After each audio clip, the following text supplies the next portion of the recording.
இல்லை என்ன பிரச்சனைன்னு தெரியல. என்னமோ அங்கே பேச வந்த 3 பேர் வந்துக்கிட்டு என்னமோ நாங்கள் 3 பேர் அயோக்கியர்கள் மாதிரியும், அவங்க 3 பேர் தான் அந்த நாட்டில் பெரிய யோக்கியர்கள் மாதிரியும், இந்த யோக்கியம் வரையான் சொம்பத்துக்கு உள்ளவேன் மயம் பாருங்க, அந்த குரூப் இதுதான். நான் உண்மையில ஒன்று சொல்கிறேன், நான் தான் அயோக்கியன்னு சொல்கிறேன், எங்களை கூட நம்புங்க. நான் தான் யோக்கியன்னு சொல்கிறேன், அந்த 3 பேர் நம்பவே நம்பாதீங்க. தம்பி நாகமுத்துப்பாண்டி வந்து நீங்கள்லாம் கைலாசம் போயிருங்க, நீங்கள்லாம் கைலாசம் போயிருங்க. தம்பிக்கு இன்னும் அந்த கைலாசத்தோட வேல்யூ தெரியலை. அவே நாட்டில் எனக்கு பிரதமர் பதவி கொடு, ராணுவ அமைச்சர் எனக்கு கொடுன்னு சண்டை ஓட்டுக்கிட்டு இருக்கான்.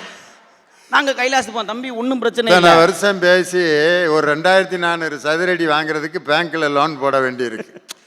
ஆனால் ஒரு தீவையே வாங்கியிருக்காருன்னா எப்படியும் வாழலாம்னு நினைச்சாலால தானே ஏன் வாங்க முடியுது? வேல்யூ தெரியாமல் தயவு செஞ்சு பேசாங்க. கைலாசத்துக்கு ஒன்றும் பிரச்சனை இல்லை.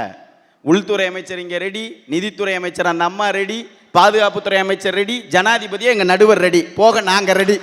என்ன இல்லை என்ன பிரச்சனை நான் கேட்குறேன். அடுக்கி வச்சிருந்தாதான் அழகு, களைஞ்சு கிடந்திருந்தா குப்பை. தனியவேலு அடுக்கி வச்சிருந்தா அதுக்கு பேர் மியூசியம், களைஞ்சு கிடந்தாதான் அதுக்கு பேர் வீடு.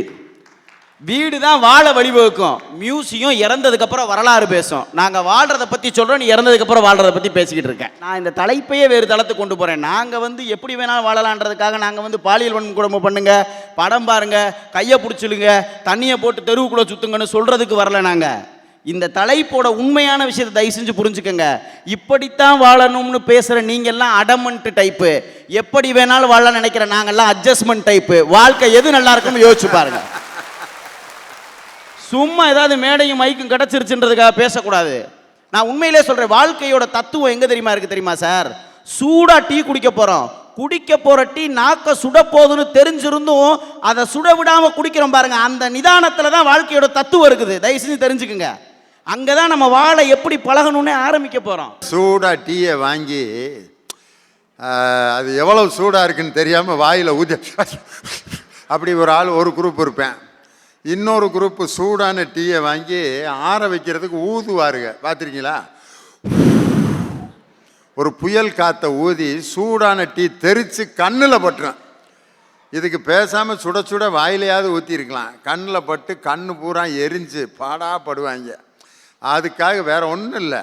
அப்படி சூடாக டீ கிடச்சிருச்சா அதை கொஞ்ச நேரம் இந்த அப்படி ஒரு 3 ஆட்டு ஆட்டுவான், பார்த்தீங்களா? ஆட்டிட்டு குடிச்சிட்டாக்கா அது பாட்டுக்கு போயிட்டு போகுது. எனக்கு டீ இப்படித்தான் வேணும் அப்படின்னு சொல்லி சுகர் இவ்வளவு இருக்கணும், இது கண்ணாடி டம்ளரை கொடுக்கணும், ஆற்றி கொடுக்கணும், மில்க் இவ்வளவு போடணும், டிகாஷன் இவ்வளவு போடணும்னு ஒரு பேப்பரில் டீ கடைக்காரன்ட்ட கொடுத்து இது மாதிரி எனக்கு டீ போட்டு கொடுன்னா காலில் விழுந்து வேற எங்கேயாவது போய் குடியா, என்னையாலையெல்லாம் இப்படி குடிக்க முடியாதுயான் சார். அவங்க என்ன சொல்கிறாங்கன்னா, நான் வந்து எதுக்கு எடுத்தாலும் ரூல்ஸ் பேசுகிற அம்பியாக தான் வாழ்க்கை நடத்துவோம்னு நீங்கள் சொல்கிறீங்க. நாங்கள் என்ன சொல்கிறோம்னா, ரூல்ஸ் பேசுகிற இடத்துல நாங்கள் அம்பி, காதலிக்கிற இடத்துல நாங்கள் ரெமோ, அநியாயத்தை தட்டி கேட்குற இடத்துல நாங்கள் அந்நியம் சார். வாழ்க்கை அப்படி வாழ்ந்து பழகு, எல்லா சூழ்நிலையும் உனக்கு சந்தோஷமாக இருக்கும்னு சொல்கிறோம். சின்ன பையனாக இருக்கும்போது தெரு தெருவாக துணி விற்றான் சார். பெட்ரோல் பங்க்கில் பெட்ரோல் பாயா பெட்ரோல் போட்டுக்கிட்டு தெரிஞ்சான். அதுக்கப்புறம் ஒரு சின்ன ஜவுளி கடையில் வேலை பார்த்தான். அதுக்கப்புறம் ஒரு பலசர கடையில் வேலை பார்த்தான். தனக்கு கிடைச்ச எல்லா வாய்ப்பையும் பயன்படுத்தி மேலே வந்த காரணத்தினால்தான் உலக பணக்கார வரிசைகளிலே இன்று அம்பானி ஒருவராக இருக்கிறார் என்பதை மறந்து விடாதீர்கள். நான் இப்படித்தான் இருப்பேன்னா கடைசி வரைக்கும் நீ வாழ்க்கையில் ஜெயிக்க முடியாது. வெற்றியினுடைய ரகசியத்தையும் அதனுடைய ருசியையும் உன்னால் அறிஞ்சிக்கவே முடியாது. இன்னைக்கு பிள்ளைகளே எடுத்துக்கோங்க. ஒரு காலத்தில் பிள்ளைங்க இருந்துச்சு, அப்பா என்ன சொன்னாலும் கேட்பாங்க. 10-15 பிள்ளைங்க இருப்பாங்க, வரிசையாக நில்லுங்கடானா நிற்பாங்க, மேலே போங்கடானா போவாங்க, கீழே வாங்கடானா வருவாங்க, என்ன சொன்னாலும் கேட்பாங்க. ஆனால் இன்னைக்கு பிள்ளைங்க அப்படி இல்லை. அதுக்காக தகப்பை அப்படியே இருக்க முடியுமா? பிள்ளைங்க இன்னைக்கு ஏதாவது அப்பாவோட பிள்ளைய சொல் பேச்சு கேட்குதுங்களா? எல்லாம் இன்னைக்கு நமக்கு புத்தி சொல்கிற அளவுக்கு அவங்க வளர்ந்துட்டாங்க. ஒன்றும் இல்லை, ஒரு நாள் ஒரு பையன் கூப்பிட்டு சொல்கிறேன் அவங்க அப்பா கிட்ட, எப்பா நாளைக்கு நம்ம ஸ்கூலில் ஒரு கெட் டுகெதர் இருக்குன்னா. அப்பா கேட்டார், கெட் டுகெதரா? என்னடா, யார் யார் அந்த கெட் டுகெதரில் கலந்துக்கிறது? நீங்கள் நான் பிரின்சிபல் பாண்டிருக்கான். இவனை பற்றி ஏதோ கம்ப்ளைண்ட் பண்ண கூப்பிட்ருக்காங்க. இவர் கெட் டுகெதர் இருக்கு வாங்கன்னு கூப்பிட்டு போகலான்னு டிமிக்கியை கொடுக்குறாங்க. நான் கேட்குறேன், இன்னைக்கு பிள்ளைகளுடைய சிந்தனை அப்படியெல்லாம் மாறி போச்சு. அதுக்காக எனக்கு பிள்ளை வேணாம், எனக்கு பிள்ளையை நான் அடிப்பேன் அப்படிலாம் பேச முடியாது சார். நான் ஒன்று சொல்கிறேன், உண்மையிலேயே வாழ்க்கை எது தெரியுமா?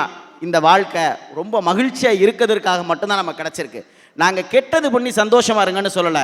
நடக்கிற சின்ன சின்ன தவறுகளில் நீங்கள் அட்ஜஸ்ட் பண்ணி உங்களுடைய வாழ்க்கையை மகிழ்ச்சியாக வச்சுக்கோங்கன்னு தான் சொல்கிறோம். ஒரே ஒரு வார்த்தையோடு என்னுடைய பேச்சை நிறைவு செய்கிறேன்.